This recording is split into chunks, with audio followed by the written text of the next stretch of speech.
कब्रिस्तान की रात। एक बार की बात है, एक छोटे से शहर में 4 दोस्त अजय, रमन, सीमा और पूजा एक साहसी एडवेंचर पर जाने का फैसला करते हैं।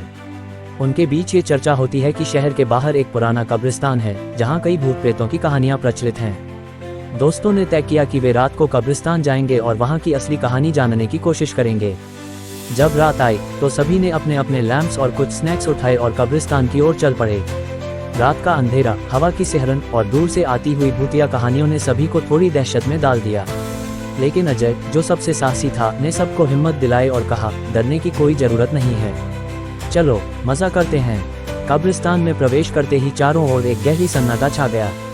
वहां की चांदनी रात में कब्रों की सफेद पत्थर की सजावट अजीब लग रही थी। जैसे ही वे आगे बढ़े, रमन ने एक कब्र पर लिखा हुआ नाम पढ़ा, शारदा देवी, और एक पुरानी कहानी सुनाने लगा।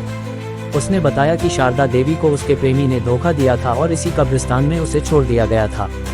दोस्तों ने इस कहानी को मजाक में ले लिया और आगे बढ़ गए। जैसे ही वे कब्रों के बीच चल रहे थे, अचानक पूजा ने एक अजीब सी आवाज सुनी। क्या तुमने सुना? उसने पूछा। सभी ने ध्यान दिया। आवाज एक रोने की तरह थी। अजय ने कहा, ये तो बस हवा का खेल है, चलो आगे बढ़ते हैं। लेकिन सीमा थोड़ी डरी हुई थी और उसने कहा, मुझे यहाँ अच्छा नहीं लग रहा। अजय ने सबको हिम्मत दी और कहा, चलो हम एक बार उस कब्र के पास चलते हैं। वह कब्र एक पुरानी और बहुत सुंदर थी, लेकिन वहाँ एक अजीब सी ठंडक महसूस हो रही थी।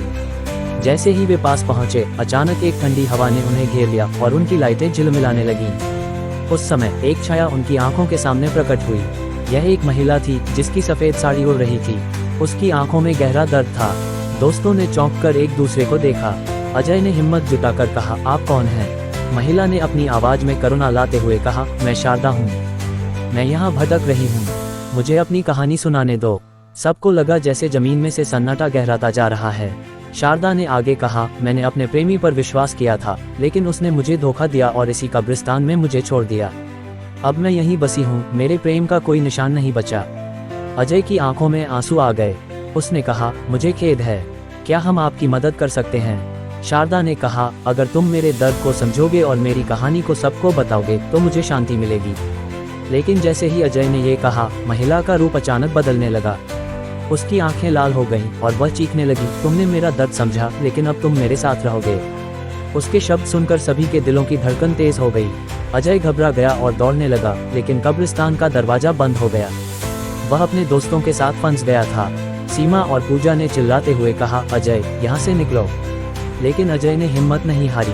उसने कहा, मैं तुम्हारी मदद करूंगा शारदा, मैं तुम्हारी कहानी सबको बताऊंगा।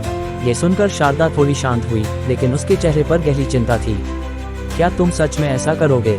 उसने पूछा। अजय ने जोर से कहा, हाँ, मैं वादा करता हूँ। अचानक कब्रिस्तान में एक हल्की सी रोशनी फैली और शारदा का रूप धीरे धीरे धुंधला होने लगा। उसके चेहरे पर एक हल्की मुस्कान आई। तुम्हारा दिल बड़ा है, उसने कहा, अब मैं शांति पा सकती हूँ।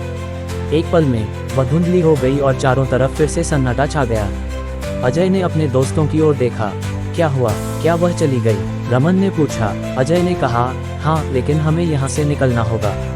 उन्होंने बाहर जाने का रास्ता खोजा और अंततः कब्रिस्तान से बाहर आ गए। जब वे बाहर निकले तो सभी ने राहत की सांस ली। अजय ने कहा, हमने उसे शांति दी, अब हमें इसकी कहानी सबको बतानी चाहिए। सभी सहमत हुए और घर लौटने लगे।